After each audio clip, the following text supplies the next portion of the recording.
Hello నమస్తే welcome to YoYo Cine Talkies. సినీ పరిశ్రమలో పెళ్లిలు విడాకులు చాలా కామన్. ఎవరు ఎప్పుడు సింగిల్ అవుతున్నారో ఎప్పుడు మింగిల్ అవుతున్నారో తెలియడం లేదు. తాజాగా ప్రముఖ సంగీత దర్శకుడు ఏఆర్ రెహమాన్ ఆయన భార్య సైరా విడాకులు ప్రకటించారు. తమ 29 ఏళ్ల వివాహ బంధానికి ముగింపు పలికారు. అయితే మరోవైపు ప్రముఖ నటుడు శ్రీకాంత్ అయ్యంగార్ లేటు వయసులో పెళ్లి చేసుకుని కొత్త జీవితం ప్రారంభించేందుకు సిద్ధమవుతున్నారు. అవును, శ్రీకాంత్ అయ్యంగార్ త్వరలోనే ఓ ఇంటివాడు కాబోతున్నారు. పలు చిత్రాల్లో ఐటమ్ సాంగ్స్ మరియు వ్యాంప్ రోల్స్ లో నటించి పాపులర్ అయిన నటి జ్యోతితో తన పెళ్లి ఫిక్స్ అయినట్లు శ్రీకాంత్ సోషల్ మీడియా ద్వారా స్వయంగా హింట్ ఇచ్చారు.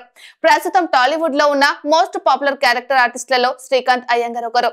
రామ్ గోపాల్ వర్మ తెరకెక్కించిన కరోనా వైరస్ మూవీతో శ్రీకాంత్ బాగా ఫేమస్ అయ్యారు. ఆ తర్వాత వెనక్కి తిరిగి చూసుకోలేదు. సహాయక నటుడిగా టాలీవుడ్ లో ఓ గుర్తింపు సంపాదించుకున్నారు. ఏడాదికి డజన్ కు పైగా చిత్రాలు చేస్తూ ప్రేక్షకులను అలరిస్తున్నారు. ఈ మధ్య వివాదాస్పద పోస్టులు వ్యాఖ్యలతో తరచూ వార్తల్లో కూడా నిలుస్తున్నారు. రీసెంట్ గా జర్నలిస్టులను బూతులు తిట్టి చివరకు బహిరంగంగా క్షమాపణలు కోరారు. ఆ సంగతి పక్కన పెడితే తాజాగా శ్రీకాంత్ అయ్యంగార్ ఇన్స్టా వేదికగా ఓ షాకింగ్ పోస్ట్ పెట్టారు. ప్రముఖ నటి జ్యోతి తనకు ముద్దు పెడుతున్న ఫోటోను ఇన్స్టా ద్వారా పంచుకున్న Srikanth Iyengar, crush of my life, మీ దేవుళ్ళు మాకు పెళ్లి చేయాలనుకుంటున్నారా అని రాసుకొచ్చారు.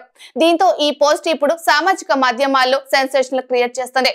జ్యోతిని మ్యారేజ్ చేసుకోబోతున్నట్లు శ్రీకాంత్ ఒక ఫోటోతో కన్ఫర్మ్ చేశాడని నెటిజన్లు అభిప్రాయపడుతున్నారు. టాలీవుడ్ లో మరో నరేష్ పవిత్ర జంట అంటూ శ్రీకాంత్ జ్యోతిలను పోలుస్తున్నారు.